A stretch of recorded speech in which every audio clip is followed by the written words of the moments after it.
everyone. Welcome to today's podcast, The Engineer Whisperer. Super happy to have you back here today. And today, I'm super excited about my guest. So, Annaliza, welcome to the podcast. Yeah, it's an honor. Thank you for having me. Well, thank you very much for taking the time. And as we start, please give us a little bit about a little intro about you. Sure. Yeah, I work at Lockheed Martin as a materials and process engineer. Do a lot of development and implementation of composite research and process development and materials. That's on my LinkedIn.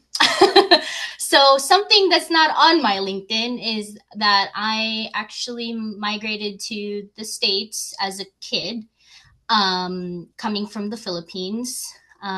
Did high school here.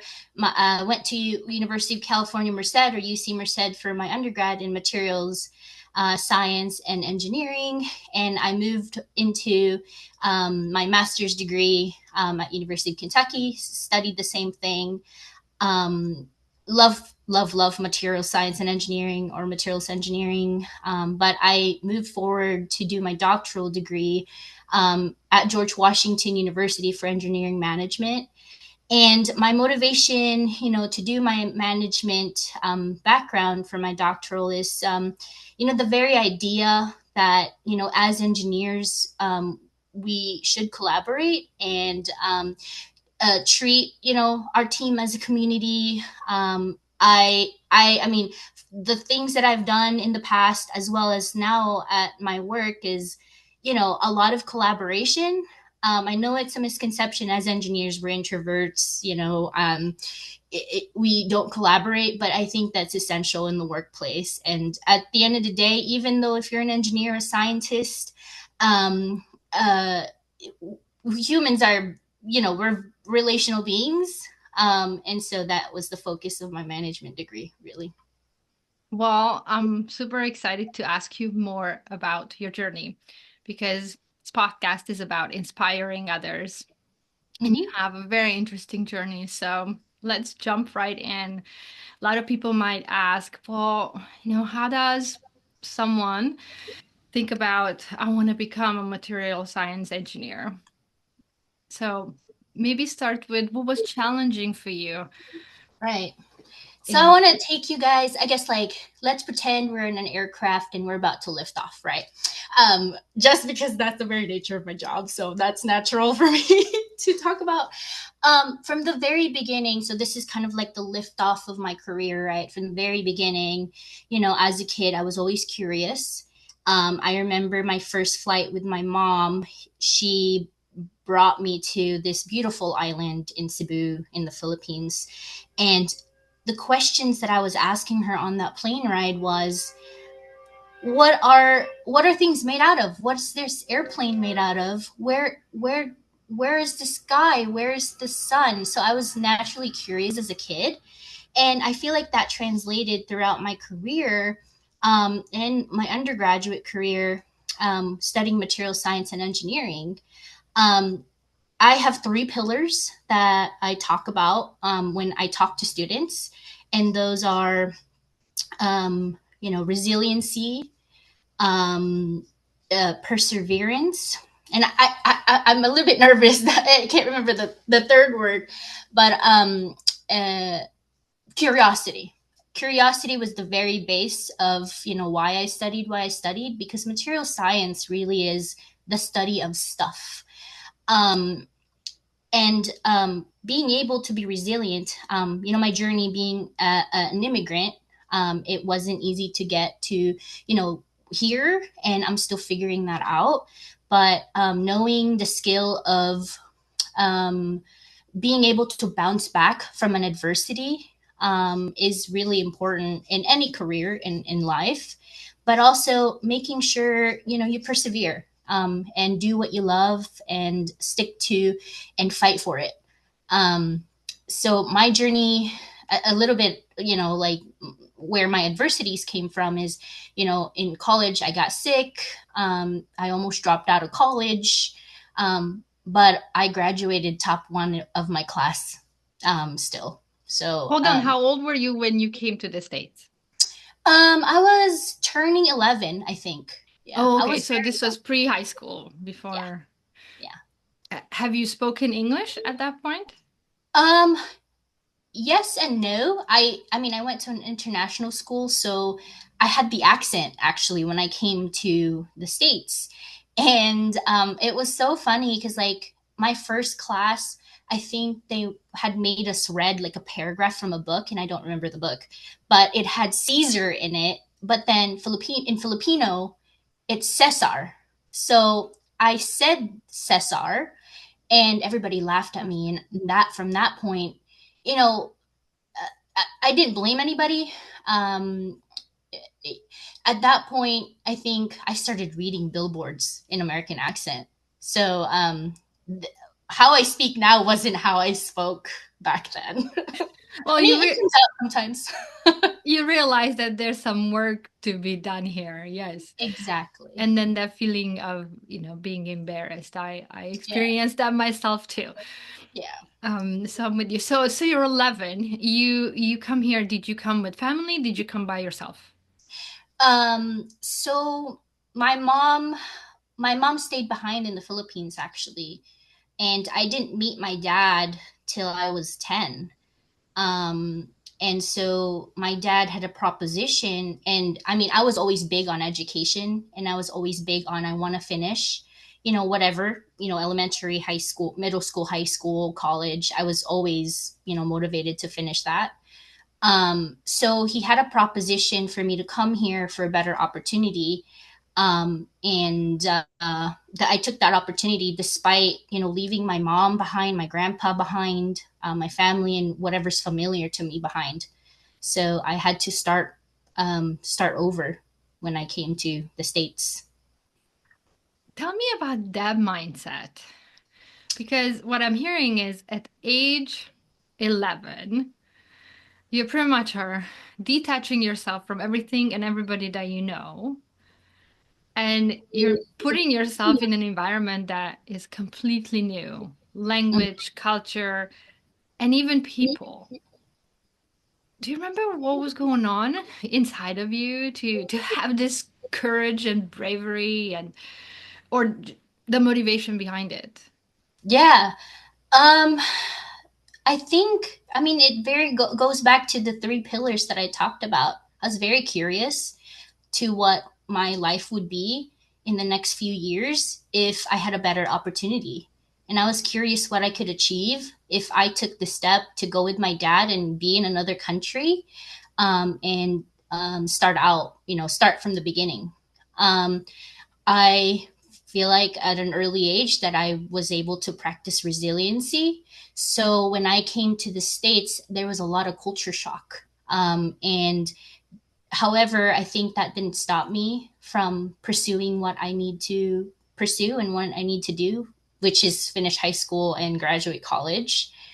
Um, and I was laser focused on the motivation behind why I want to finish college and why I want to have this journey in academia, because you know I come from a third world country where people don't have the opportunity to go to school. And so I took that as a motivation for me to rise above that, and not only to rise above that, but inspire people to keep going despite whatever adversity. And the third one is perseverance. I think I've practiced that early age too, where I was so motivated by the fact that I was going to get an education and I was going to get a better life. So I persevered and practice perseverance. So what are the mindsets that you picked up along the way in order to keep going, to push through high school and then, walk us get us to the decision to the point where you chose what to study when you went to college? Oh yeah. I think early on, accepting that my life wasn't going to be a straight path was a big thing for me. As I guess like mostly engineers are type A, want to plan for 10 years, and that's exactly what I did. But if I if I look back to my 13, 14-year-old self when I did that, I was putting so much expectations um, of myself, and I think that putting too much expectations to things can lead sometimes to disappointment. But realizing that, I guess, like in college, was very integral in my journey, because I didn't start out as a material science and engineering major. I actually started out as a computer engineering major. And it, in some ways, I was very fascinated by, okay, when you debug something, and when you find a solution to something, right? Yeah. That's the very, again, curiosity. Yes. But I realized that I didn't want to do anything related to sitting down in a computer and debugging multiple line of codes. And there's nothing wrong with that. Like, people do it for a living. And I don't want to devalue that. Yeah, no, no. It's about you. It wasn't Right. for you. It wasn't for me. And it took me getting sick, I took semester off actually to decide, because I was, working, I was at that point working 3 jobs to keep my college education. Um, uh, so I took a semester off and I spent time with my mom in Dubai for like a semester, thinking about what I really want to do with my life. And I read up about, material science and engineering, and immediately I said, that's what I want to do. So that's exactly what I did. I came back after my semester off, and I switched to material science and engineering. And it's so funny because I had, like my computer engineering major, I was ready to go to my upper division classes. So it wasn't anything like I failed or anything. But I had to take this intro to material science and engineering course. And it so happened that the original professor had something come up. So it was taught by our head of our department, Dr. Christopher Viney. And I got so fascinated by this one thing he said about resin material, um, used in military boots because it has good resilience. Um, and I approached him after class and I was like, hey, I'm really interested in what you did or what you're doing. Do you have time to discuss or like go through a paper? And he hesitantly said yes, because I was an undergraduate student, like I was very excited. And we sat down, and the rest was history. We were working together for 2 years and a half on this project, and we were able to get funding from internal sources like undergraduate research opportunity center. We were able to publish a poster. I was able to present in a symposium. So it kind of snowballed from that one like curiosity. I was like being curious about this one thing. I think it really snowballed my career.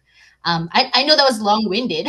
Wow. Well, that just sounds amazing. And I know it's possible because I had a similar experience where I asked a question a professor. Actually, it was in marine science. Mhm. Um, while I was studying finance, but this professor was just amazing and inspired me. And we ended up writing a paper together too. I didn't take it as far as you did, but the experience was profound and amazing.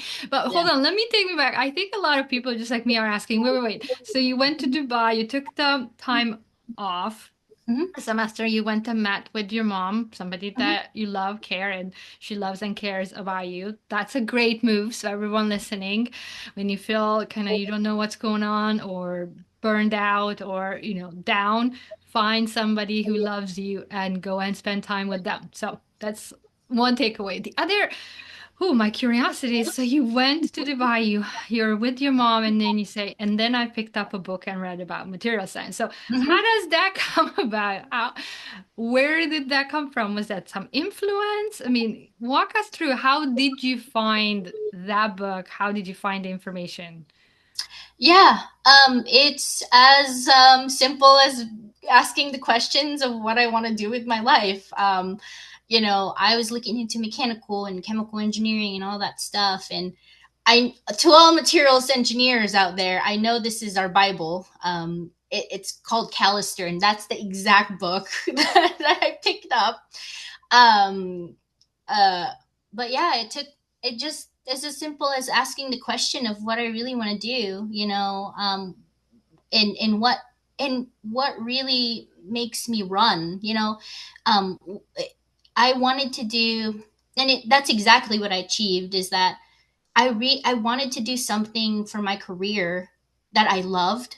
And I know that's such a cliche thing to say, but and it's not perfect. My career is not perfect. It's not like I love, working every day, and I don't have any problems. It's just the idea of doing some. I wanted to do something that I loved, and I was passionate about, and I think that was the perfect coincidence that I read up this book. I read up, searched online, and um, I I found material science and Wow. engineering.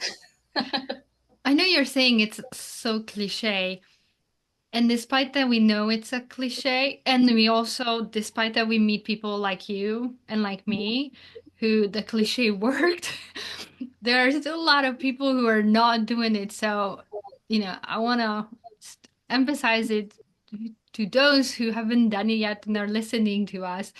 It is cliche. Just try it out. See, I mean, what's the worst that can happen? That maybe it will change something in your life, or your life will stay the same. So you won't lose anything. That's what I'm trying to say. So give it a try, because what I'm hearing in your story too is just taking the time to ask these questions, to reflect, to sit, to follow your curiosity, to pick up a book that seems interesting and read it if it continues to be interesting. If not, put it down and pick up a different one, and just kind of go where your curiosity is taking you. Based on my experience too, I'm working with other engineers, you will find something because our curiosity always takes us somewhere. But I can't tell you where it will take you unless you get on that path. You give yourself that time to reflect, to ask those questions, to sit with those questions. I call them in sit-in inquiry. The answer won't show up, 5 minutes after you ask yourself. It's gonna be a journey. It's gonna be a path. But it takes that courage that you showed us, you're talking about, to to step on it and trust the process. Yeah, I mean, I want to add to that. I think so. I recently spoke at a seminar with first year and second year students at UC Merced, and one of the things is the students asked is, how do you go for it? Exactly that. You go for it. Because if you go for it, yeah. I mean, they were like, well, I'm nervous. And I was like, yeah, when I go for it, I'm nervous, how, most of the time. But I take the step, to go for the thing that I really want, right? Because if you go for it, like I mean, I'm not saying don't feel nervous. You are entitled to feel nervous, imposter syndrome, all that stuff. But if you can get past that, you're giving yourself 50% chance to get whatever you're asking for, Yeah. versus if you just stay there and be nervous and let your imposter syndrome run you, that it's 50% less. That's 0% that you're gonna get it. You Yes. at least have a 50% if you step, you know um and do it, even though you're scared, against all the feelings that you're feeling. You're increasing your probability and chance to get the opportunity that is presented to you. So I just resonated with that, with what you said. Yeah. I mean, you did the steps, as I said, have to, despite our fear, when you step in fear, it's almost like we're afraid inside, and then let's gather people like your mom. I had people around me too who were supporting me, and then I told them, okay, I'm gonna go. I'm very afraid, but I'm going, knowing that there are people who are gonna catch me, who are gonna love me despite what's gonna, what's on the other side of the wall, of the hill, of Right. wherever I was climbing. So that's also an important part. It's don't go alone. You don't have to do it on, you're gonna go on your own, but you don't have to go alone. There are gonna be all these people who are gonna be showing up along the way and gonna be there for you. And that maybe takes me to my next question for you, that You mentioned your professor, so sounds like that was someone who was with you along the your Yeah. journey, who supported you. Was there somebody else? Find out about mentorship? Because that was something for me that was big when I came to the US, of this notion of mentors and mentorship. Yeah, I think mentors and people and not just someone. Yes. I had a lot, like from my friends, from my longtime friends from high school, to my mom, to my now husband, to our program at UC Merced. I don't think I would have gotten through what I went through in college without the support of my community, and not just my professor, but also multiple professors, in the department. That believed in me and took a chance and fought for me. I mentioned before that I almost dropped out of college due to financial reasons, and I actually got admitted to UC Merced because I originally went to Cal Poly Pomona, but then I couldn't afford it. Um, but I think with the support of my professor Christopher, that I was able to continue my studies, but also my mom pushing me, to go for it, and my husband being there, and he was my friend at the time, talking to him about it, and my longtime friends, as well as my classmates, and I absolutely would not have survived without a community behind or with me, not behind me, Yes. beside me. Yes. And up until now, like in my career at Lockheed, I have multiple mentors. I have multiple mentors just because I can get different perspective from each of them. And as in working in the corporation, at the end of the day, they will be the one who vouches for you, right? But Yes. not only the sense of community where they can help you, but it's important to have someone to confide in, Yes. and know your safety net early on. Build it and know it. Yeah, network. And I want to bust a myth here, because some of you might think, oh, this, again, networking, it's a bad term. It got some bad reputation in the past years, but what you said is how I look at it as well. It's a net that you are building for yourself, so that you, like a trapeze artist, you can do all kinds of tricks, but know that if you fall, there's a net that will catch you. There are all these people who love you and are willing to catch you.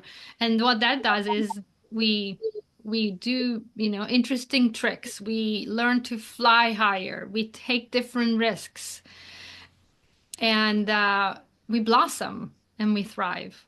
Hmm. So, Absolutely. so Annalisa, I'm wondering, what was a challenging mindset that you adopted that again was challenging for you? Mm.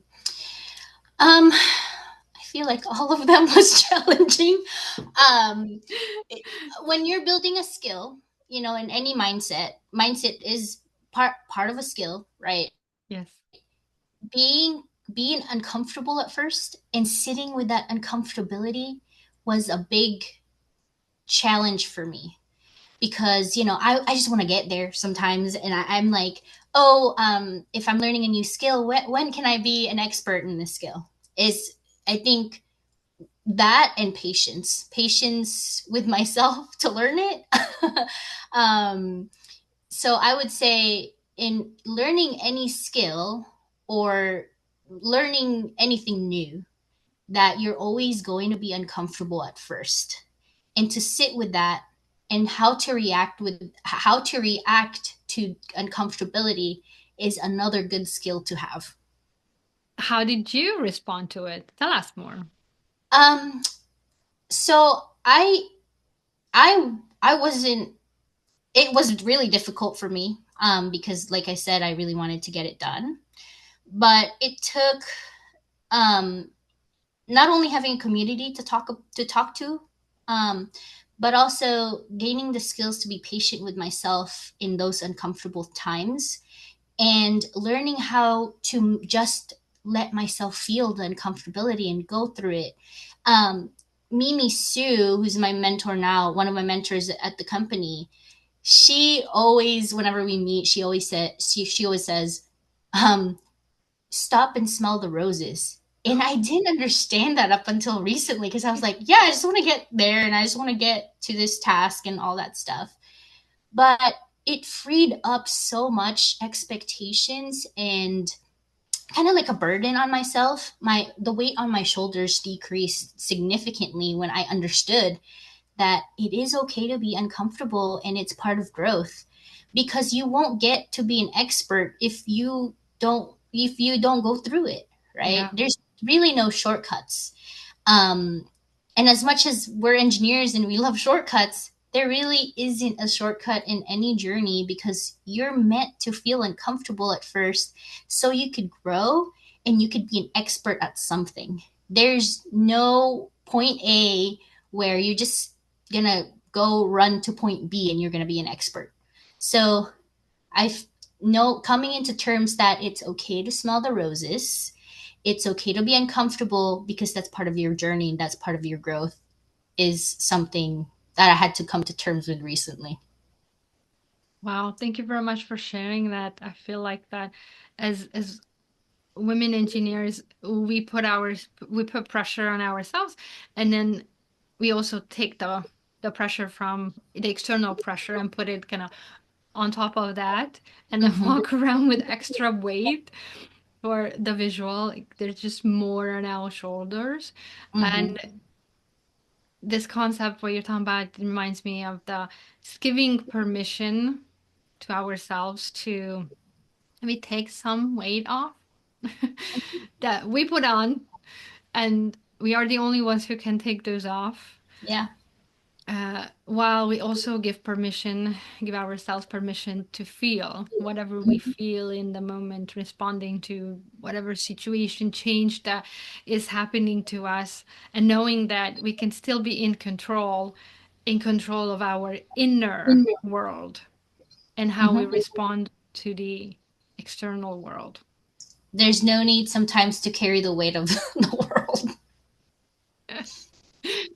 Yes, as you said, no, at any age we carry some weight. I'm a believer, and just being aware of what we carry, how much we carry, how we carry, just asking these questions um, is also a great exercise, especially now at the end of the year. Kind of what we have accumulated over the year, and then do I want to carry it into the next year, or do I want to, you know, make some changes in my backpack? Yeah. Well, as we are getting close to the end, Annalisa, maybe tell us something that came easy to you that was part of your journey. That came, whatever came easy to me was, so there's a backstory to it. I am a survivor, you know, of abuse. And what that taught me was, whenever I meet somebody and whenever I talk to someone, is my first reaction is to be kind.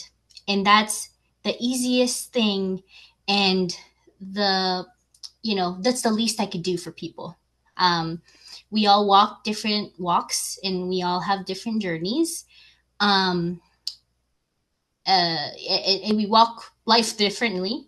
And we really never know what people are going through. And so, what comes easy to me is to show kindness and to show up for people with kindness. Well, I have a be kind sign up there. Oh my gosh, yeah, I just noticed. So I love um that. I I I understand, and I want to just oh, mm, how to respond to that. That is one of the most beautiful things that we can do for Mm. each other, and gift that we can give to each other, especially to strangers, Yeah. is to be kind. Yeah, the world is hard enough. But yet the world is big enough.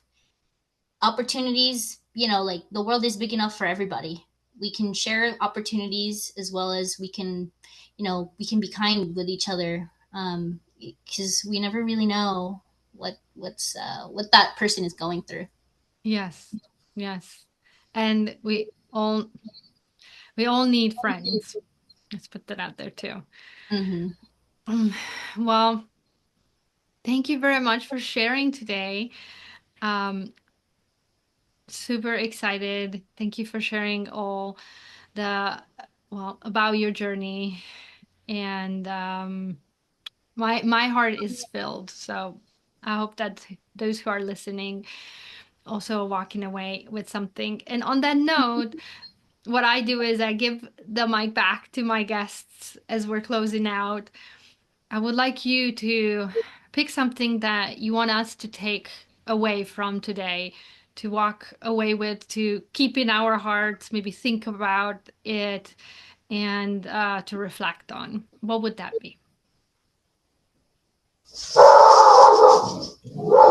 I'm so sorry. What was the question? For the viewers, I guess. Sorry, my dog is quite talkative. I'm inviting you to close us out. Mhm. What would you like to leave us with as we are walking away? Right. Something that we can carry in our hearts and think about as we're at the end of this podcast. Um, Three pillars: stay curious, practice resiliency, and persevere. Um, I don't think I got to where I am without practicing the three of those. And also be kind. Um, it, Whoever you meet, strangers, friends, family, you really never know what they're going through, and the best thing you can do for them is show up, but also be kind. Everyone, let's show up today. Let's choose to show up. Let's choose to be there for others and be kind. And with that intention that you can do all of those. Well, on that note, thank you very much for being here. Thank you for your time today. Thank you. My pleasure.